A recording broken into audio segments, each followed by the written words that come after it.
tanggal 1 Juni 1945 kini diperingati sebagai hari lahirnya Pancasila.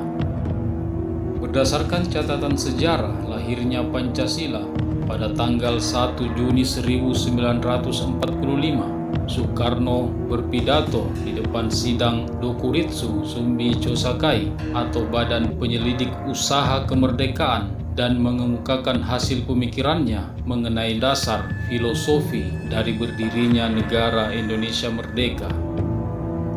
Dalam pengantarnya untuk buku pidato lahirnya Pancasila 1 Juni 1945, Dr. K.R.T. Rajiman Widyodiningrat mengungkapkan bahwa sebagai Kaico atau Ketua Badan Penyelidik Usaha Kemerdekaan, Rajiman mengikuti dan mendengar sendiri pidato Bung Karno tentang dasar negara Indonesia Merdeka. Menurut Rajiman, lahirnya Pancasila ini merupakan buah stenografis verslak dari pidato Bung Karno yang diucapkan tanpa naskah pada tanggal 1 Juni 1945.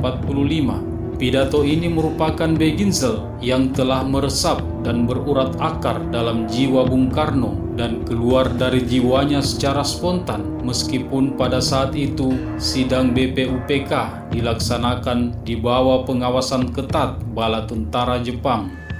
Rajiman juga mengemukakan bahwa pidato Soekarno yang tanpa naskah itu tentu saja kurang sempurna tersusunnya, namun yang terpenting adalah isinya tentang dasar negara Indonesia Merdeka yang disebut Soekarno dengan nama Pancasila.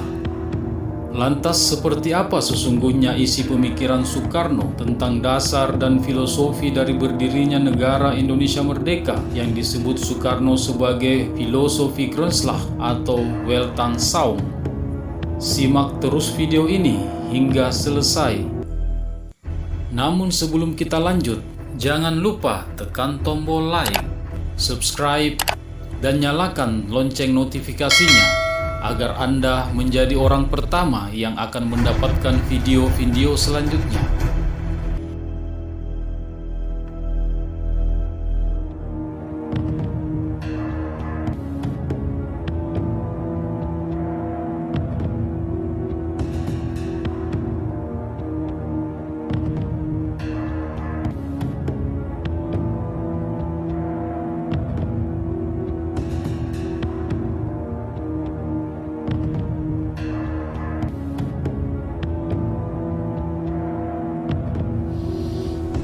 Paduka Tuan Ketua yang mulia, sesudah 3 hari berturut-turut anggota-anggota Dokuritsu Zumbi Chosakai mengeluarkan pendapat-pendapatnya, maka sekarang saya mendapat kehormatan dari Paduka Tuan Ketua yang mulia untuk mengemukakan pula pendapat saya.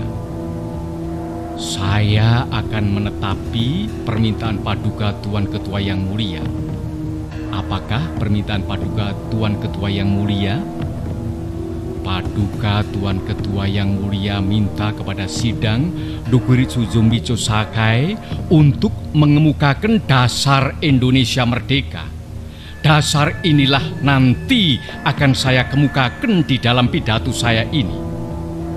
Maaf, beribu maaf, banyak anggota telah berpidato dan dalam pidato mereka itu diutarakan hal-hal yang sebenarnya bukan permintaan Paduka Tuan Ketua yang mulia, yaitu bukan dasarnya Indonesia Merdeka. Menurut anggapan saya, yang diminta oleh Paduka Tuan Ketua yang mulia ialah dalam bahasa Belanda filosofi Grondslag daripada Indonesia Merdeka. Filosofi Grondslag itulah fondamen, filsafat, pikiran yang sedalam-dalamnya, jiwa, hasrat yang sedalam-dalamnya untuk di atasnya didirikan gedung Indonesia Merdeka yang kekal dan abadi. Merdeka buat saya ialah political independent, politik onafhanlikheid. Apa Germania merdeka, Saudi Arabia merdeka, Iran merdeka, Tiongkok merdeka, Nippon merdeka, Amerika merdeka, Inggris merdeka, Rusia merdeka, Mesir merdeka. Namanya semuanya merdeka, tetapi bandingkanlah isinya. Maaf, Paduka Tuan Yimukyo Kotyo, berdirilah, saya punya bulu. Kalau saya membaca Tuan punya surat yang minta kepada kita supaya dirancang sampai jelimet hal ini dan itu dahulu semuanya. Kalau benar semua hal itu harus diselesaikan lebih dahulu sampai jelimet, maka saya tidak akan mengalami Indonesia merdeka. Tuan tidak akan mengalami Indonesia merdeka. Kita semua tidak akan mengalami Indonesia merdeka sampai di lubang kubur. Saudara-saudara, apakah yang dinamakan merdeka? Di dalam tahun 33 saya menulis satu risalah. Risalah yang bernama Mencapai Indonesia Merdeka. Maka di dalam risalah tahun 33 itu telah saya katakan bahwa kemerdekaan, politik onafhankelijkheid, political independence tak lain dan tak bukan ialah satu jembatan emas. Saya katakan di dalam kitab itu bahwa di seberangnya jembatan itulah kita sempurnakan kita punya masyarakat. 2 miliun pemuda ini menyampaikan seruan pada saya. 2 miliun pemuda ini semua berhasrat Indonesia merdeka sekarang. Saudara-saudara, kenapa kita sebagai pemimpin rakyat yang mengetahui sejarah menjadi swarwihtoh, menjadi gentar? Padahal semboyan Indonesia merdeka bukan sekarang saja kita siarkan. Berpuluh-puluh tahun yang lalu kita telah menyiarkan semboyan Indonesia merdeka. Bahkan sejak tahun 1932 dengan nyata-nyata kita mempunyai semboyan Indonesia merdeka sekarang. Bahkan 3 kali sekarang, yaitu Indonesia merdeka sekarang.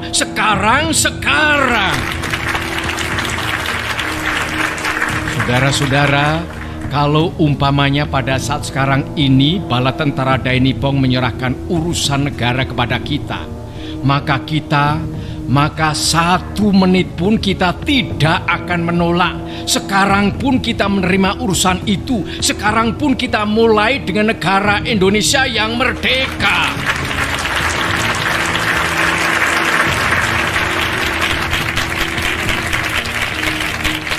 Saudara-saudara, tadi saya berkata ada perbedaan antara Soviet, Rusia, Saudi Arabia, Inggris, Amerika, dan lain-lain tentang isinya.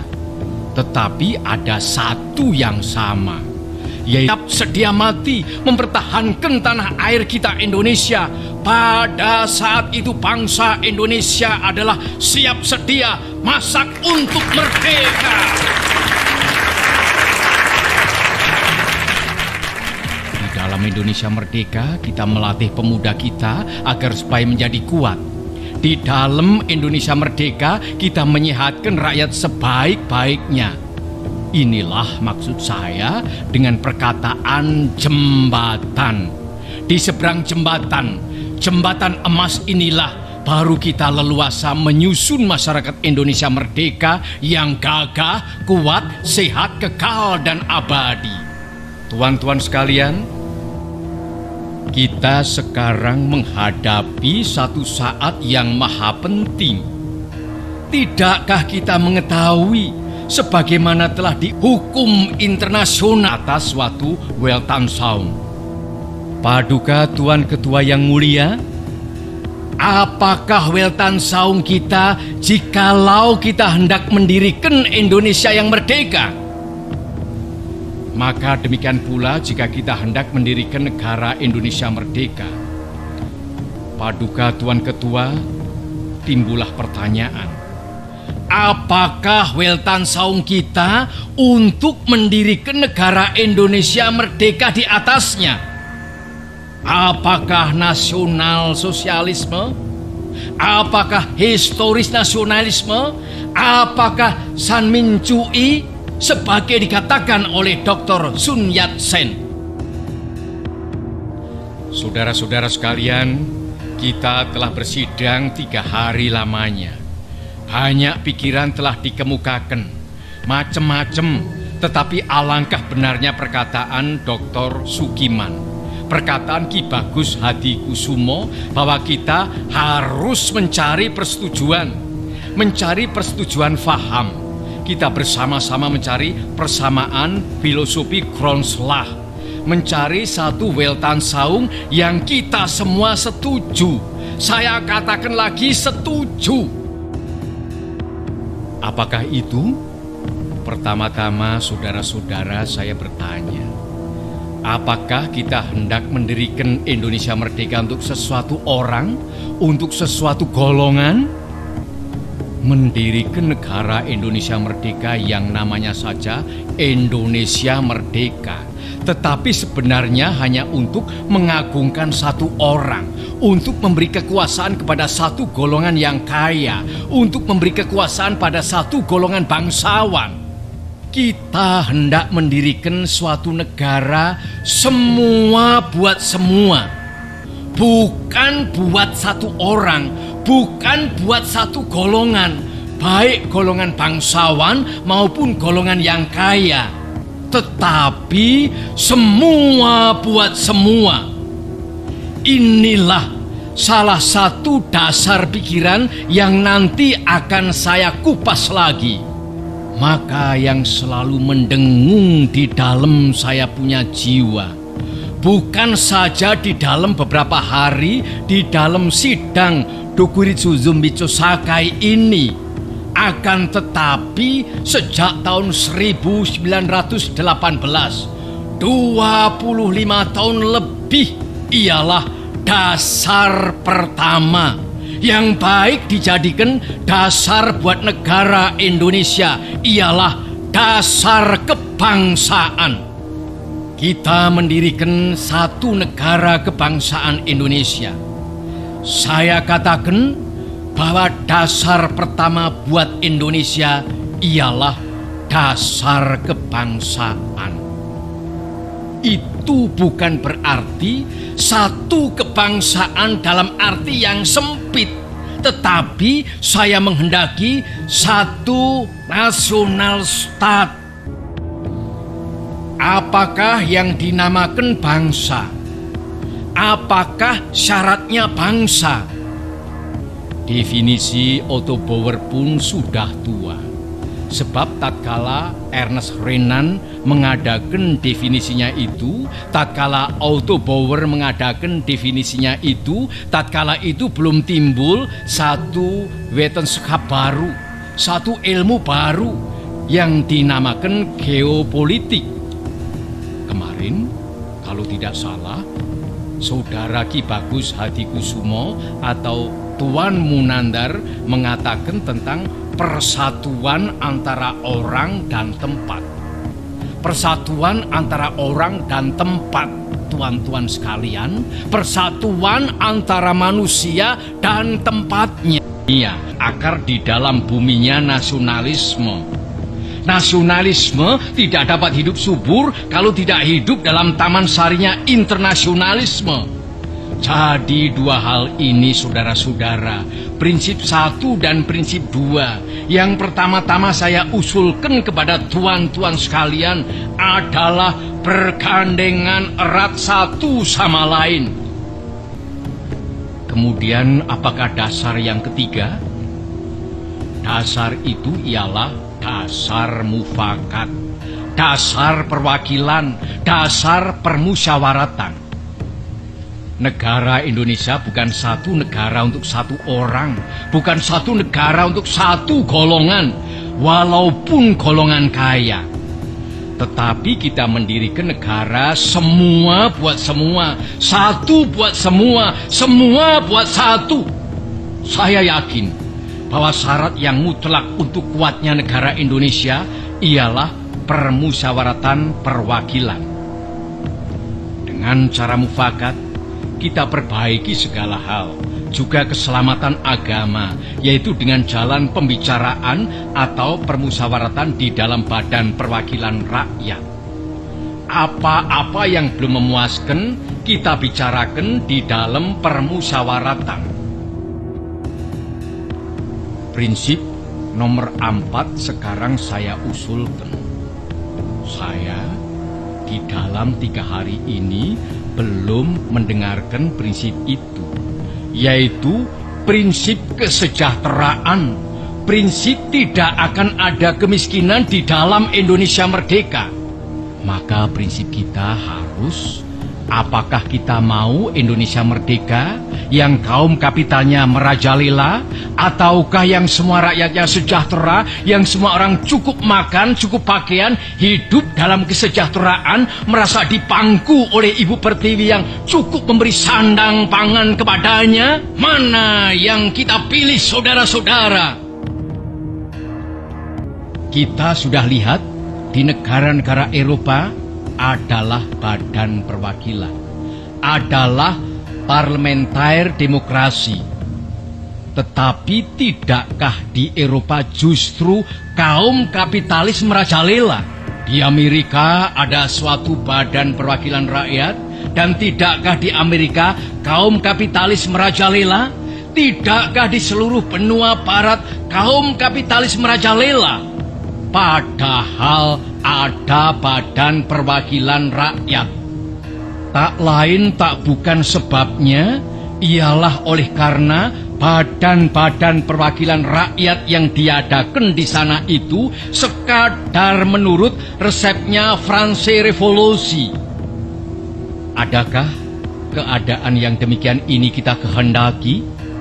Saudara-saudara, saya usulkan, kalau kita mencari demokrasi, hendaknya bukan demokrasi barat, tetapi permusyawaratan yang memberi hidup, yakni politik ekonomi demokrasi yang mampu mendatangkan kesejahteraan sosial.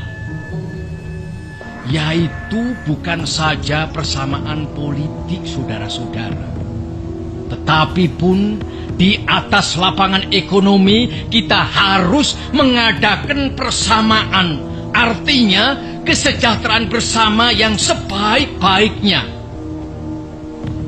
Saudara-saudara, apakah prinsip yang kelima? Saya telah mengemukakan 4 prinsip. 1. Kebangsaan Indonesia. 2. Internasionalisme atau perikemanusiaan. 3. Mufakat atau demokrasi. 4. Kesejahteraan sosial. Prinsip yang kelima hendaknya menyusun Indonesia merdeka dengan bertakwa kepada Tuhan Yang Maha Esa.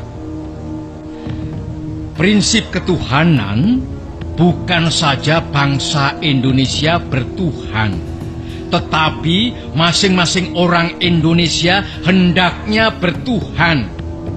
Tuhannya sendiri. Yang Kristen menyembah Tuhan menurutkan ketuhanan Yang Maha Esa. Saudara-saudara, dasar-dasar negara telah saya usulkan. 5 bilangannya. Inikah Pancadharma? Bukan. Nama Pancadharma tidak tepat di sini. Dharma berarti kewajiban. Sedang kita membicarakan dasar. Saya senang kepada simbolik. Simbolik angka pula. Rukun Islam 5 jumlahnya. Jari kita 5 setangan. Kita mempunyai panca indera. Apalagi yang 5 bilangannya? Pendawa 5. Pendawa pun 5 orangnya. Sekarang banyaknya prinsip kebangsaan, internasionalisme, mufakat, kesejahteraan, dan ketuhanan. 5 pula bilangannya. Namanya bukan Pancadharma, tetapi Saya namakan ini dengan petunjuk seorang teman kita ahli bahasa. Namanya ialah Pancasila. Sila artinya azas atau dasar.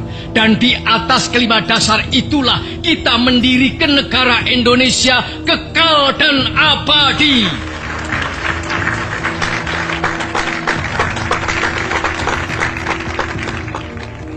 Atau barangkali ada saudara-saudara yang tidak suka akan bilangan 5 itu? Saya boleh peras sehingga tinggal 3 saja. Saudara-saudara tanya kepada saya, apakah perasan yang 3 itu? Berpuluh-puluh tahun sudah saya pikirkan dia. Ialah dasar-dasarnya Indonesia merdeka. Weltan saung kita. 2 dasar yang pertama, kebangsaan dan internasionalisme. Kebangsaan dan perikemanusiaan saya peras menjadi satu. Itulah yang dahulu saya namakan sosionasionalisme. Dan demokrasi yang bukan demokrasi barat, tetapi politik ekonomisme demokrasi, yaitu politik demokrasi dengan sosial rechtvaardigheid, demokrasi dengan kesejahteraan. Saya peraskan pula menjadi satu. Inilah yang dulu saya namakan sosiodemokrasi. Tinggal lagi ketuhanan yang menghormati satu sama lain. Jadi, yang asalnya 5 itu telah menjadi 3. Sosionasionalisme, sosiodemokrasi, dan ketuhanan. Jikalau Tuhan senang kepada simbolik 3, ambillah cara 3 ini. Tetapi barangkali tidak semua tuan-tuan senang kepada Trisila ini dan minta satu dasar saja. Baiklah, saya jadikan 1. Saya kumpulkan lagi menjadi 1. Apakah yang 1 itu? Sebagai tadi telah saya katakan, kita mendirikan negara Indonesia yang kita semua harus mendukungnya. Semua buat semua. Jikalau saya peras yang 5 menjadi 3 dan yang 3 menjadi 1, maka dapatlah saya 1 perkataan Indonesia yang tulen, yaitu perkataan gotong royong. Negara Indonesia yang kita dirikan haruslah negara gotong royong. Alangkah hebatnya negara gotong royong.